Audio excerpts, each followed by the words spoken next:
está preparado para o que está para acontecer esse ano em termos de tendências da educação? Fique atento, vamos conversar sobre isso hoje. Eu sou Lara Crivellaro, diretora do Instituto EducBank, e vamos para mais um episódio do Pode Falar Gestor. O Pode Falar Gestor é um espaço compartilhado onde abordamos diversos assuntos relacionados à educação, seja do Brasil ou do exterior. E para começar esse novo episódio, preparamos aqui hoje um tema muito importante, que são as tendências da educação 2024. Temos duas convidadas muito queridas, a Tânia, do Instituto Tânia Queiroz, e a Karine, mantenedora do Colégio Renovação de Indaiatuba. Obrigada as duas por participarem. Sejam muito bem-vindas a mais um episódio do Pode Falar Gestor. É um prazer tê-las aqui. Obrigada pelo convite, é um prazer também estar aqui junto com vocês para falar um pouquinho sobre educação e contribuir de alguma forma com quem está aqui conosco nos assistindo. Eu também agradeço a oportunidade, a você, Lara, EducBank, pela oportunidade de estar aqui e vamos tentar colaborar, não é verdade? Bom, gente, sem dúvida nenhuma, o ano de 2023 trouxe muitas novidades, provocações, nos tirou de algumas zonas de conforto quando a gente pensa no setor educacional como um todo, e a gente tem aí um mercado bastante chacoalhado, começando em 2024. Eu queria começar perguntando para vocês, e acho que de forma bem geral, o que vocês veem como tendências, para a gente começar citando agora, para esse ano de 2024, com um foco geral mais específico na educação. Karine. Tendências, né? A gente pensou aqui, conversando sobre vários pilares, sobre possibilidades para 2024, 2025. A gente fala muito sobre a tecnologia, a serviço da educação, do processo de aprendizagem, junto com a inteligência artificial que veio ano passado. E o grande desafio é identificar os bônus que ela nos traz e as dificuldades que ela nos traz, né, para que essa formação seja global. E o bilinguismo, a gente fala também como uma tendência, a questão do idioma, como uma ferramenta para o mercado de trabalho, como uma ferramenta para estar preparado para as oportunidades. Mas eu queria trazer um ponto que não é uma novidade, mas que para nós, assim, enquanto gestor, que vive o processo escolar com as crianças, com as famílias, com os professores, é a inteligência emocional, socioemocional, baseado na forma como o conteúdo é passado. Então, a socioemocional atrelado ao processo de aprendizado. Já é provado cientificamente que essa criança aprende por vínculos, pelo afeto, pelas relações que ela constrói. Então, esse olhar que veio com a pandemia, onde muitas crianças e profissionais de educação, assim como outras áreas, tiveram questões de saúde mental, o processo socioemocional dentro da escola é vital, né? E eu acredito que ele ainda se torna uma tendência para o ano que vem, porque ele vai estruturar muitas outras necessidades para 2024. Então, olhar para esse socioemocional e identificar como esse aluno vai aprender, que metodologias utilizar, não simplesmente o conteúdo escolar, mas o que vem junto disso, as experiências, né?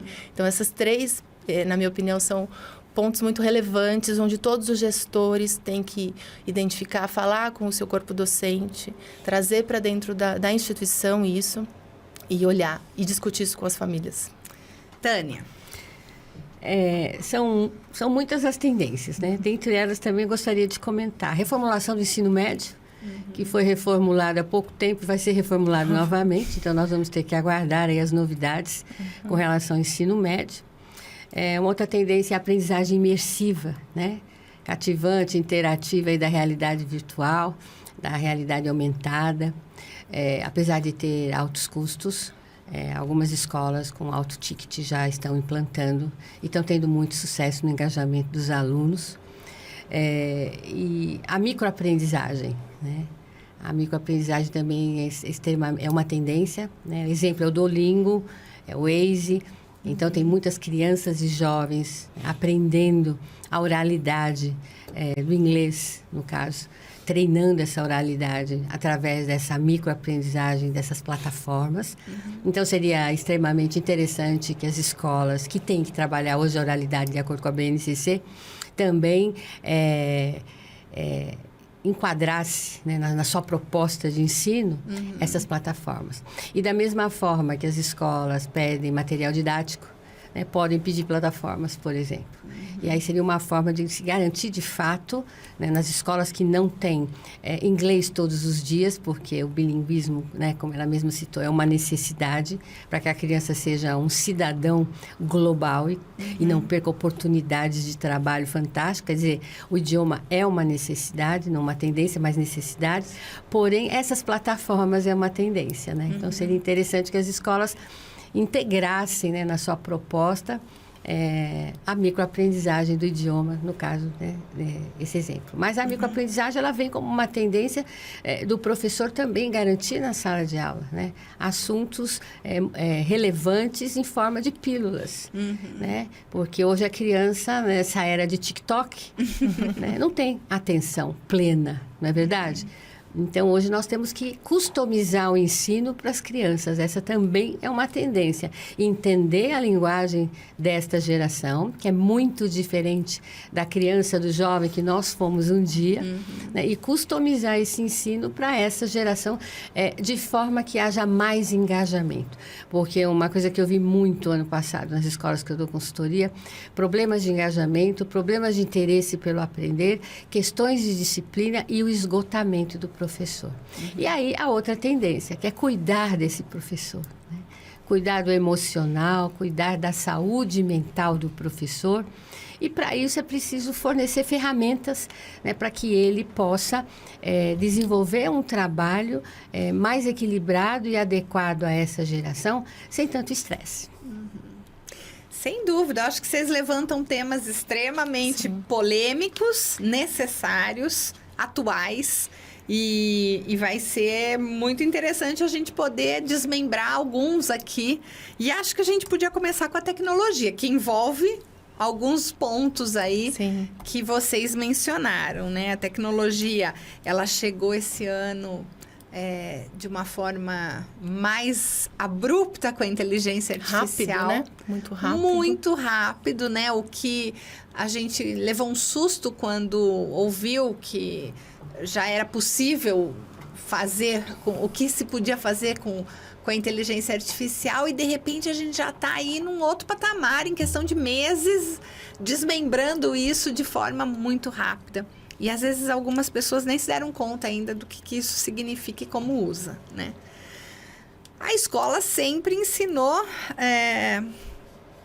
através de perguntas para os alunos darem as respostas. As respostas agora já estão nas plataformas. E a gente precisa olhar para as perguntas. Sim. A escola volta agora para a necessidade de aprender a fazer perguntas, ensinar os alunos a fazer e usar esse conteúdo todo de uma forma coerente. Não simplesmente engolir e repetir, mas transformar tudo isso. Como é que vocês veem esse desafio deste ano aí para frente? Quando a gente fala em tecnologia, a gente muitas vezes vê extremismos, né, dentro da escola. Aquele pai que só pensa na tecnologia, aquele pai muitas vezes que rejeita ainda por conta dos malefícios. Eu acho que o papel da escola é justamente esse ponto crítico. Mostrar que a informação está lá. Mas como esse aluno vai ter o senso crítico de utilizar e o que fazer com ele, como esse professor utiliza a inteligência artificial através da aula dele para otimizar a aula, para preparar melhor o conteúdo, para ajudar no processo de atenção, como a Tânia disse, que cada vez é menor, mais curto, né? Por conta da quantidade do uso excessivo de tela também. Então, é o equilíbrio, né? É trazer essas possibilidades de tecnologia a serviço da educação, na preparação da aula, na ilustração, trazendo o mundo para dentro da sala de aula, como a realidade aumentada, de outras formas, e dando mais prazer para o processo de ensino-aprendizagem. Não só aquela questão maçante de ensinar e aprender, mas o que a gente precisa é ter muito cuidado, como utilizar essas ferramentas. Porque muitas vezes você pode simplesmente facilitar o processo dizendo, tá aqui, é pronto, mas e o senso crítico? E como usar? Como isso faz sentido para a vida desse aluno que dali a pouco vai ser um profissional? Então, ele tem que ser um profissional que a informação vai só aumentar. Né? Hoje nós temos inteligência artificial que veio ano passado. Daqui a pouco nós estamos falando de um outro tema que não sabemos ainda. Mas será novo. E será mais desafiador ainda. Mas o lado humano não é substituído. Como eu lido com isso, como eu melhoro a minha vida e a vida dos demais. Então, acho que para essa sala de aula, para nós gestores e pais também, o desafio é esse. Né? A gente falou muito também no uso excessivo de tela, que a tecnologia está intimamente ligada. Então, o equilíbrio de tudo isso, né? Penso eu que é o caminho. Negar, não né? dá para ter Não dá extremos. pra recuar, né, Não. Tânia? Acho que chegou num não ponto tem em falar, como, não tem quero, como não negar dá. a evolução da tecnologia, né? A inteligência artificial, ela chocou e está chocando ainda, né? Não só no Brasil, no mundo. A Itália proibiu o seu uso, Nova York proibiu. Só que assim, não adianta proibir o uso na escola, sendo que ele tem a inteligência artificial no celular dele. E as tarefas de casa ele vai fazer em casa. Então, ele vai pegar a resposta pronta. Ano passado foi muito interessante porque os alunos, eu sabia, já estavam usando, né, a inteligência artificial. E eu encontrei professores que ainda não conheciam. Né? Então, nas palestras, eu percebia, né, muitos professores, mantenedores, até que ainda não conheciam a inteligência artificial e o seu uso. Então, foi um choque. É uma coisa que se propagou muito rapidamente e o mundo inteiro está discutindo isso. Países tomando medidas de proibição. Outros países tomando medidas de regulamentação. Né? Então, é uma polêmica. Dá para proibir, só que né? não tem como negar. Como, ela chegou. E aí, como é que eu faço da inteligência artificial um aliado para o desenvolvimento do aluno? Né? Então, e não é fácil usar a inteligência artificial. Realmente é necessário saber fazer perguntas para essa inteligência artificial. E quem souber, né, usá-la com excelência, vai ganhar mercado de trabalho. Né? E necessariamente não substitui a escrita, te dá ideias. Né? Isso. Ela pode Amplia. te orientar, ela pode te ampliar, mas você vai ter que ser dono ainda da sua ideia, daquilo que você quer transmitir. Então, como você bem colocou, essa conscientização, né, do professor de usar a inteligência artificial como uma ferramenta, não negar, trazer para a realidade, e é possível fazer trabalhos, fazer pesquisa, né, fazer discussões, né, fazer eles pesquisarem no chat GPT e tomar o cuidado que muitas informações são falsas. Não necessariamente. Muitas informações não são verdadeiras. Crítico, né? Olhando isso Quer dizer, com o senso chat GPT, crítico. de certa forma, comete aí. É alimentado por nós. Fake news, né? Por quê? Porque ele não tem toda a verdade. Então, conscientizar o aluno disso, mostrar fontes verdadeiras, né? Não abrir mão da pesquisa em livros, né? Em boas referências, em artigos acadêmicos.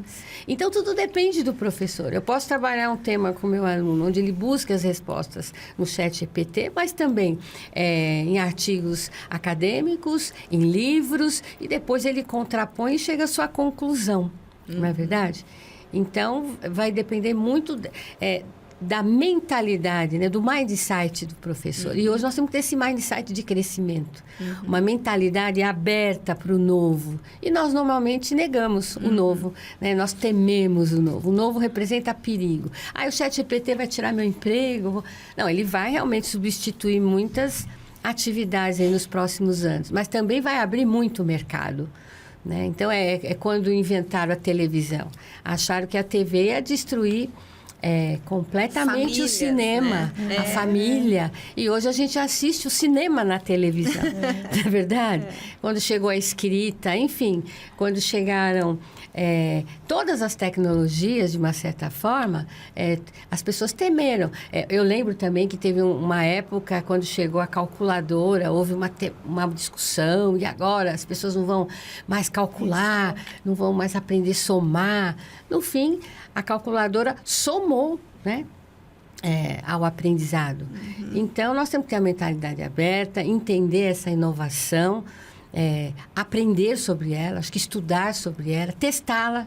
né? O professor pode se desburocratizar, o professor pode acompanhar individualmente os alunos, ter um ensino personalizado, né, com a inteligência artificial. Então, assim, ela traz muitos benefícios. Agora, claro que, como você muito bem colocou, todo excesso é prejudicial, Sim, não é verdade? né? O excesso do uso de tela, o excesso de uso do ChatGPT.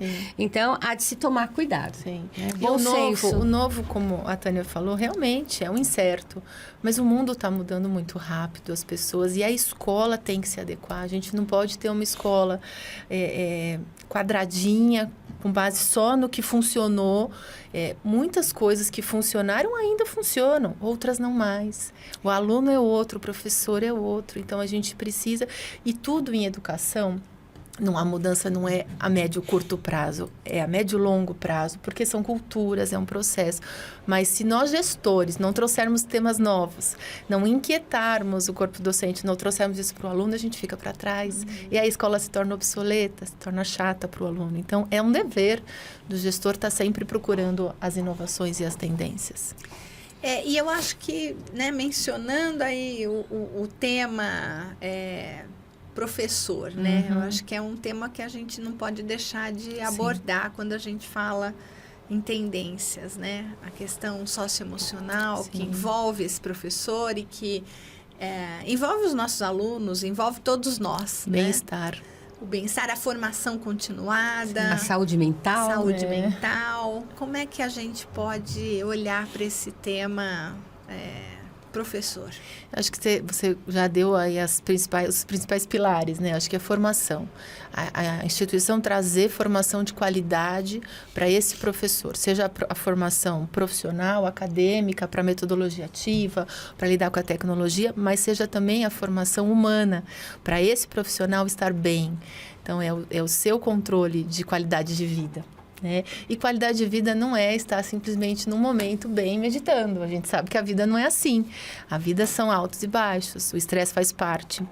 Então, eu vejo já a iniciativa de algumas escolas. Lá na nossa escola, a gente tem feito workshops de autocuidado, né? Conheço profissionais que têm feito isso, que é justamente para o profissional se centrar, se entender e ter válvulas de escape para manejar esse estresse. Então, processos de respiração, processos até de autoconhecimento e meditação, uma qualidade de sono, que é o que a gente vem falando, alimentação, práticas, né, de exercício físico, para que haja um equilíbrio interno, para que a roda da saúde rode bem, para que o equilíbrio profissional venha também. Porque ele vai ter o aluno com dificuldade, ele vai ter o pai que vai dar problema, ele vai ter a dificuldade nas correções de prova, em preparar a aula, mas ele tem uma autonomia para manejar o estresse, de autocuidado pessoal. Então, acho que esse é um pilar que a gente precisa olhar. Né? E uma outra questão também que eu noto nas palestras, né? Agora nós estamos em semana de planejamento, aí trabalhei com vários professores, várias escolas, e nesses encontros algo que eu notei é que quando ele entende que ele está vivendo num mundo bunny, no mundo VUCA, né? Esse mundo complexo, ambíguo, imprevisível, inseguro, e que é uma tendência mundial hoje, todos nós estarmos fragilizados. Né? Que todos nós estamos estressados. Nós estamos vivendo também o que falam alguns autores na Europa, a sociedade do cansaço. Né? Você acorda de manhã, faz um monte de coisa, vai aqui, vai ali, trabalha, e quando chega à tarde você tem aquela sensação que você não fez tudo que você tinha que fazer. Você não fez quase nada do que você se propôs a fazer. Então, você fica extremamente esgotado, pensando em tudo que você tem para fazer no dia seguinte. Mas, na verdade, é que hoje nós somos multitarefas, né? Nós exigimos uma perfeição que nós não alcançamos. Então, nós vivemos hoje uma sociedade do espetáculo e que exige de nós sermos perfeitos. Então, nós vivemos aí o mito do Instagram, né? Das mídias sociais. Você tem que estar maravilhoso, o teu trabalho tem que estar lá em evidência e você tem que ter curtidas. E aí você sofre se não curtem você. Né? Hoje, um profissional, ele é avaliado pela quantidade de seguidores, né? Isso eu noto até nas contratações das palestras. Os palestrantes, se tiverem 20, 30 mil, são contratados. Os que têm 4, 5 mil são menos convidados. E isso não mensura, de fato, a qualidade do profissional. Porque ainda tem profissionais que não estão falando essa linguagem da sociedade do espetáculo, mas estão sendo tremendamente prejudicados. Então, hoje, nós todos vivemos essa sociedade do espetáculo que nos leva à sociedade do cansaço. Então, esse esgotamento é um fenômeno mundial. Não é algo pessoal. Não é algo que você provoca. Né? É algo que a própria sociedade está nos remetendo. Então, quando a gente conversa com os professores e deixa claro o mundo Bunny, o mundo VUCA, agora inventaram até o mundo Tuna, né? Porque a cada período eles inventam um acróstico para explicar a humanidade, os professores falam, então não sou só eu. Então, eles se sentem parte de um processo e se acalmam. Então, hoje, a ansiedade é algo que está fazendo parte de 90% da população mundial. Então, não é você que é ansioso. A sociedade, com as suas exigências absurdas, né? Modelo de beleza, né? Que você tem que ser assim, assado. Porque o homem, desde a invenção da roda, inventou a roda para facilitar o seu trabalho. E desde então, o homem segue continuando as invenções para facilitar o seu trabalho e ter mais tempo livre. À medida em que ele deixa de fazer trabalhos manuais e desenvolve máquinas, é para que ele possa ter mais tempo livre. Para se dedicar. Mas a gente nunca tem, a gente só tem mais trabalho. À medida em que nós inventamos mais coisas, a gente acumula mais tarefa. Exatamente. E isso é uma loucura, né? E isso te leva... E no nível de exigência, né? Você quer ser perfeita, você tem que ser maravilhoso, tudo seu tem que ser perfeito, e você acaba remetendo as crianças nisso. Só que nem sempre nós conseguimos ser bons o bastante, maravilhosos o bastante.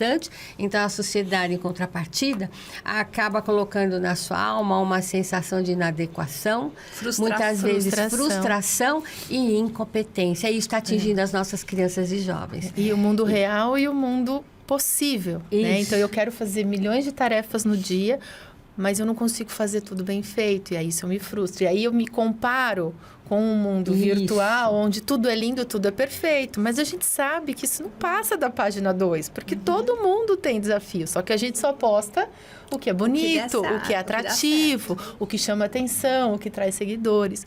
Então, esse processo gera uma ansiedade. A gente está sempre vivendo o amanhã.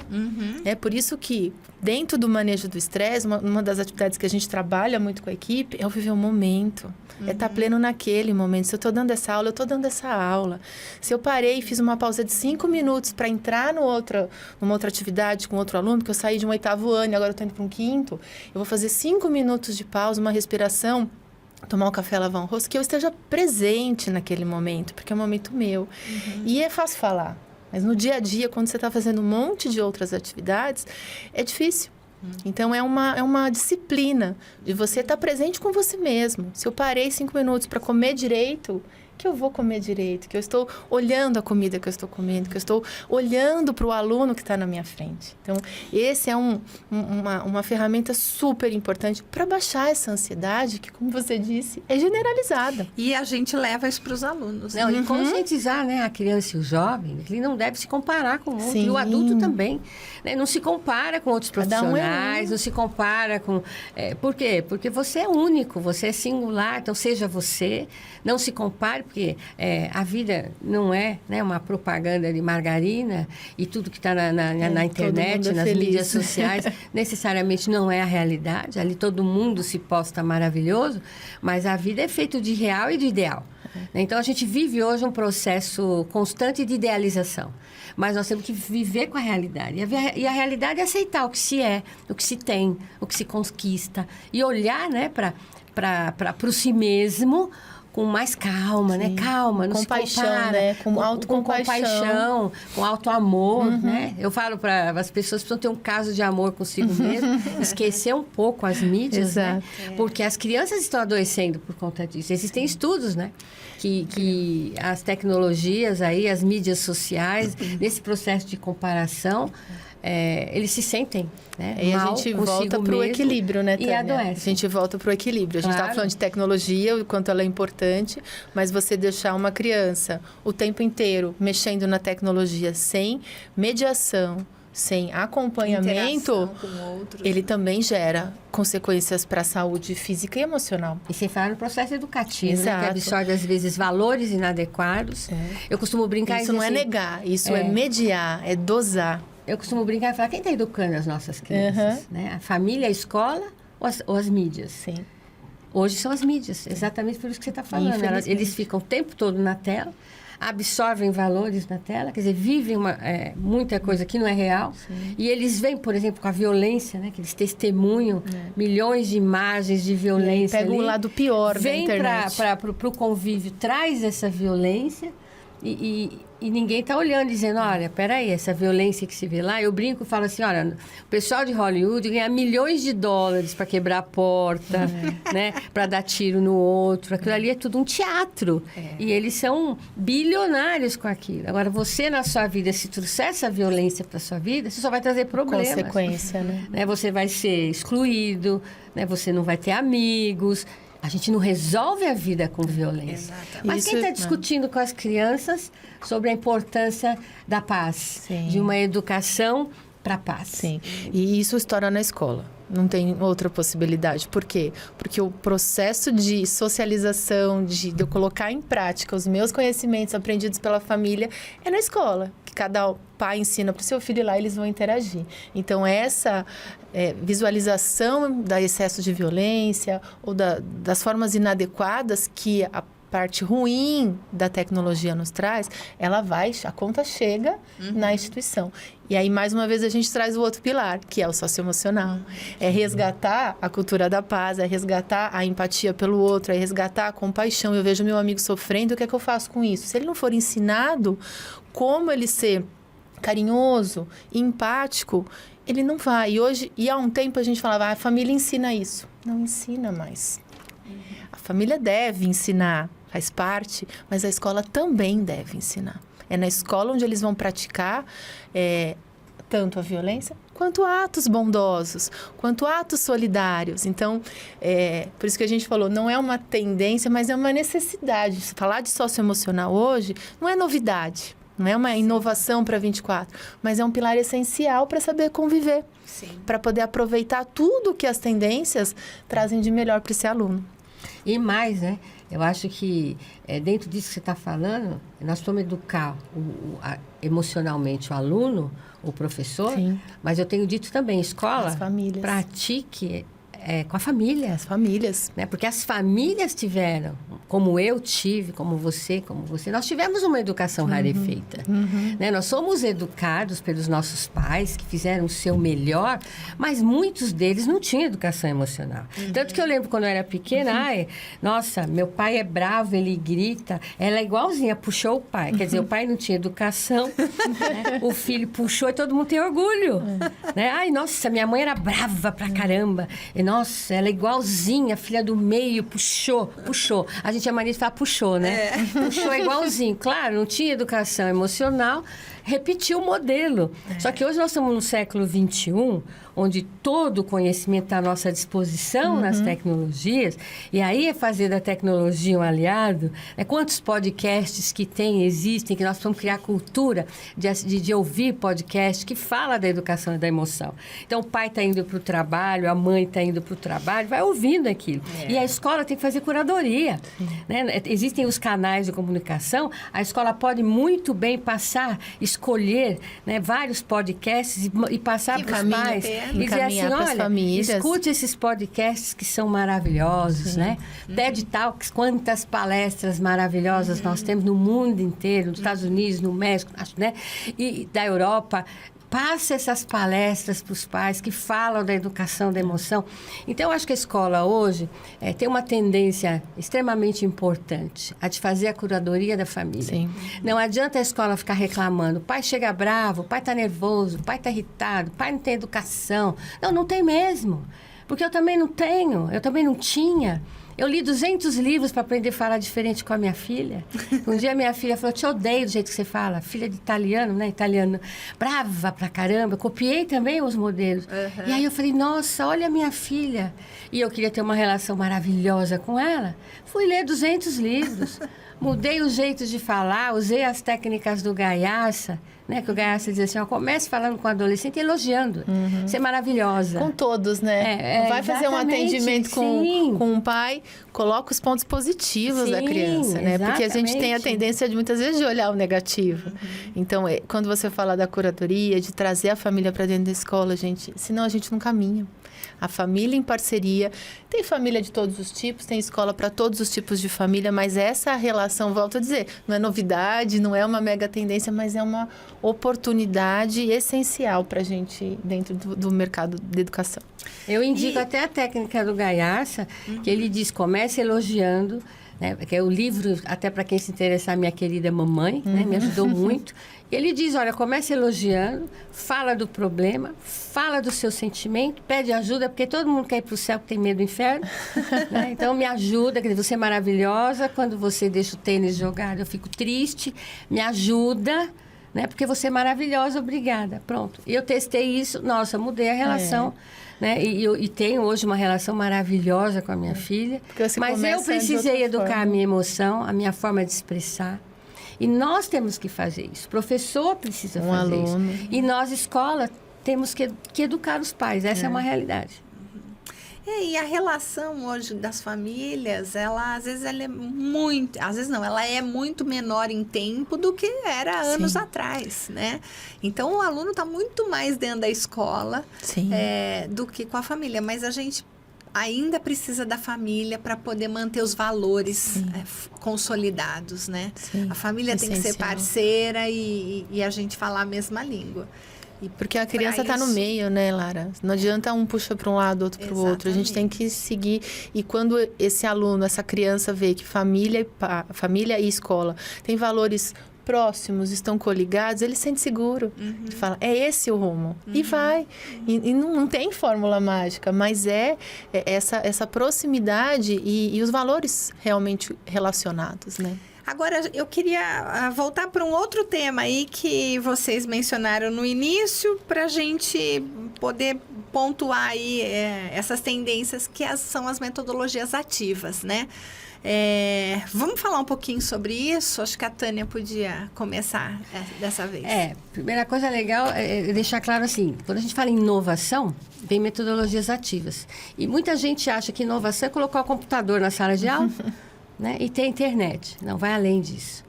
Da mesma forma, as metodologias ativas. Então, metodologias ativas é gamificação? Sim. E gamificação é jogo no computador, na internet? Sim. Mas também é jogo na areia, na terra. Né? É jogo de papel. Então, é você voltar a praticar jogos com as crianças de todo tipo. Então, tudo que é jogo, né, desde um jogo de carta, um jogo de dominó, um jogo de esconde-esconde, pega-pega, brincadeiras. Né? Então, jogos são jogos de todos os tipos. Então, não apenas dentro desse universo tecnológico. Então, a gamificação é uma tendência. Né? É importante que os professores gamifiquem, que as crianças usem plataformas como a Roblox, né, que é bacana. E ali as crianças podem entrar e criar jogos, até como cuidar dos animais, como cuidar da natureza. Né? Uma minicidade, muitas vezes. Dá para fazer. A outra plataforma Minecraft também, que é bacana. Isso. Então, assim, existem inúmeras plataformas onde as crianças podem jogar e podem criar jogos. Mas não podemos ficar nas telas. Nós podemos ir também para a amarelinha, sabe? Resgatar a amarelinha e ir lá jogar com as crianças todos esses tipos. Então, fora a gamificação, estudo por projetos é extremamente interessante, que todo mundo já pratica, né? Mas projetos que tragam problemas que façam com que a criança também hipotetize soluções. Né? Estudo de casos. Então, eu trago a guerra da Ucrânia, vou discutir com eles por que essa guerra acontece. Mas não existe guerra? Você não pratica bullying com o seu amigo, não é o tipo de guerra? O que é a guerra? Por que a guerra acontece? As causas, poder, disputa por poder. Você não quer poder também? Quando você está discriminando o seu colega, você não está querendo, né, se sobressair. Então, do macro para o micro, não é isso? Então, trazer estudos de caso de todo tipo. Problemas de saúde, saneamento básico, transporte e questões do convívio humano, né? A violência contra a mulher, a violência contra o idoso, discriminação, a questão da diversidade cultural. É importante trazer o respeito ao diferente, né? Nós estamos numa sociedade que precisa aceitar os diferentes. Então, o estudo de caso é importante para isso. Né? Os projetos, a gamificação, a aula invertida. Né? Mas não é só o aluno dar aula invertida na sala de aula, ele pode gravar um vídeo, né?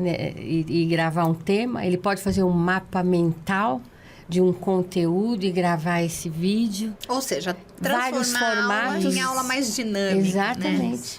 Né? Quando a gente fala em metodologia ativa, a Tânia citou muito bem vários exemplos, mas nada mais é do que você transformar o processo de aprendizagem, que não é só o professor dando conteúdo e o aluno ouvindo e aprendendo o conteúdo. Existem inúmeras formas, como a gente ouviu agora, mas é o processo de diversificar e de fazer esse conteúdo ser eficaz, ser significativo pelas diversas formas, né? Como ela falou sobre aula invertida, mas mapa mental, gamificação, atividade, jogos, mas é o professor, ao planejar que aula eu vou dar, porque ele não pode chegar e entrar e dar aula. Ele precisa pensar se eu vou trabalhar esse conteúdo, e isso é possível em todas as disciplinas, em todas, cada qual com sua característica. Então, você traz temas do mundo para relacionar com o seu conteúdo e transforma esse momento numa aula mais confortável, mais lúdica, e o aluno participando. Então, acho que esse é a grande chave, né? É um nome bonito, mas é o aluno como protagonismo, ele está participando. Eu vou pegar uma aula que eu tinha lá, e que era um conteúdo que ele funciona, eu vou dialogar sobre isso, mas eu vou fazer ela fora da sala. Eu vou lá para o espaço ao ar livre, eu vou pôr todo mundo sentado em roda, e no final eu vou jogar um desafio, onde cada um vai me contar alguma coisa que relaciona com o seu dia. Pronto. Nós estamos também falando de uma outra possibilidade de aprendizagem. Então, eu não gosto de fechar, porque os professores... Tem profissionais muito bons, tem profissionais extremamente capacitados. E aí, quando você dá um caminho, ele te traz muito melhor, muitas vezes, uma experiência em sala. Então, falar sobre esse tema significa abrir oportunidade para o professor pensar e sentir. Nessa escola que eu estou, o gestor me dá espaço para criar. Eu posso trazer as minhas oportunidades, eu posso trazer as minhas ideias. Nem sempre tudo dá para a gente fazer, mas só o fato de você ouvir esse professor, acolher, e falar, olha, ele está querendo fazer diferente, ele está preocupado com o processo de aprendizagem. Isso não tem preço, gente. Claro. Porque ele não está ali simplesmente para entrar e dar aula. Ele está ali preocupado que aquela turma aprenda. Entenda, relacione, né? Isso brilha o olho, que é a paixão pela educação, é o encantamento. E eu acho que isso falta. A gente precisa ajudar a plantar isso nas nossas escolas, nas nossas equipes. Uma escola, um gestor precisa dos professores, assim como precisa dos alunos e dos pais. Então... Se uma das engrenagens não funcionar, um bom gestor, bons coordenadores, professores, os alunos, os pais, é um ciclo, todo mundo fazendo, né, a sua parte. Então, isso que você está falando é lindo e é o ideal, né? Mas o real que eu vejo nas consultorias são coordenadores. Eu costumo brincar e falar que hoje o diretor está desorientado, o coordenador descoordenado, o orientador sem direção. Está todo mundo confuso. Por quê? Porque ainda existe resistência ao novo. Sim. Não são todos os professores que estão inovando com esta facilidade. Ele teme o novo. Teme. Então, a capacitação, o treinamento, a conscientização, trazer ferramentas. Né? O que é o movement maker? Né? A mão na massa. Que é algo simples. Né? Aquilo que o magistério praticava. Né? O antigo magistério tinha muita facilidade com esse movement maker. A criança construía realmente alguma coisa, levava para casa, né? Que acabava a aula de arte, levava lá o ratinho, o gatinho, né? E hoje é real, né? Houve uma defasagem na formação dos professores na última década. E os professores novos, os auxiliares de classe, tem dificuldades. Eu vejo nas escolas, mas são imensas, né? E as escolas que estão investindo pesadamente na capacitação, no treinamento e dando ferramentas para os professores, estão tendo mais facilidade, né? Então, o ideal é que todo professor traga o novo, o ideal é que todo professor inove, mas a realidade é que o gestor, o coordenador, precisa ter uma liderança voltada para a inovação e conscientizando da importância dessa inovação e trazendo primeiro o que existe, movimento Maker, movimento STEAM, né? Trazendo todas essas metodologias ativas para que depois que ele conheça todas, aí ele faça uso daquilo que faz sentido para ele. De fato, O processo de formação é essencial mesmo. E tem que ser dentro da escola. Um monte de nome novo para coisas que já estavam aí, né? Exatamente. A gente só está nomeando. Quantas tendências. Esse tema tinha que durar muito tempo, né? Exatamente, gente. Muito bom, muito Legal. bom. Assim, eu acho que tudo o que nós acabamos de fazer aqui foi resumir um pouco do que todo mundo já está olhando, mas de forma que fique mais claro para quem está nos assistindo e reflita sobre o que está vindo por aí. Busque caminhos, né? Porque existem muitas parcerias que as escolas podem fazer para essas formações, para esse processo aí de formação contínua dentro da instituição. Com certeza.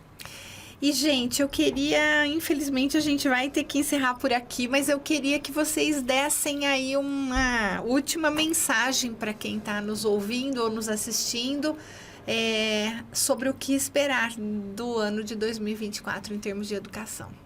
Eu finalizo dizendo o quanto é apaixonante o processo de educação, né? É desafiador o tempo inteiro, a gente precisa estar firme ali. Tem dias que você fala, nossa, hoje... Mas...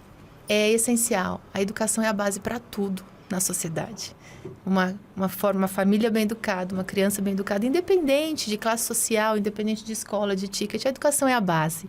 Então, nós temos o nosso papel, essa relevância. Então, é estar aberto. Acho que a palavra é estar aberto ao novo, reflexivo, porque nem tudo que é novo é bom, mas é o que faz sentido para dentro da sua instituição, para os seus alunos, mas é estar aberto às oportunidades e amar o que faz. Em qualquer profissão, né? A gente fala, mas isso é um pouco delicado, a gente fala disso, mas educação, se a gente não tiver brilho no olho, se a gente não tiver vocação, coisa muito árdua. Então, minha mensagem é essa. Tânia. A minha mensagem é que o gestor, o coordenador e o professor pratiquem uma outra tendência de 2024, que é desaprender para continuar aprendendo. Então, nós estamos numa era do aprender, né, do desaprender, do descongelar as velhas crenças, os velhos paradigmas e se abrir ao novo, né? E na abertura desse novo, acreditar que tem saída. Né? Trabalhar com os pais, né? Respirar fundo, trabalhar com os alunos. É possível resgatar a disciplina na sala de aula, é possível resgatar o engajamento. Eu tenho visto os professores pós-pandemia, a escola voltou e foi um tumulto imenso. Eu tive mantenedores desistindo da escola, cansados. Então, que não desistam, que não desanimem, como ela falou. É gratificante. É só nós entendermos, né, o momento que nós estamos vivendo, um momento de fragilidade, né, um momento de medo. E que a gente não tenha medo, que a gente vá com medo mesmo. Né? Porque eu acho que a educação é a única saída para resgatar, né, como naquele filme Missão Polo, né, eles tentam resgatar as pessoas de volta, né, com vida. Nós temos que resgatar a criança para a aprendizagem com vida. Nós temos que resgatar esse adolescente para o ensino com vida. E para que a gente possa diminuir, né, essas tentativas de suicídio, essa epidemia de depressão. Mas depende do professor, depende do coordenador e do mantenedor. Então, eu acho que a gente pode iluminar os cantos escuros do mundo com a educação. Ah, que lindo, gente. Nossa, que papo gostoso. Muito bom estar aqui com vocês. Tenho certeza que quem nos ouvir aqui, quem está nos ouvindo, vai ter muitas reflexões para fazer após esse nosso bate-papo. Legal. Agradecemos mais uma vez o convite. Muito obrigada. É sempre importante contribuir. Foi um prazer te conhecer. Foi todo nosso. Que bom, gente. Obrigada. E para você que está nos ouvindo, siga-nos no Spotify, no Twitter, no YouTube, no Instagram. Deixa o seu like. E aproveita e comenta que temas você gostaria que a gente trouxesse aqui para o Pode Falar Gestor. Muito obrigada.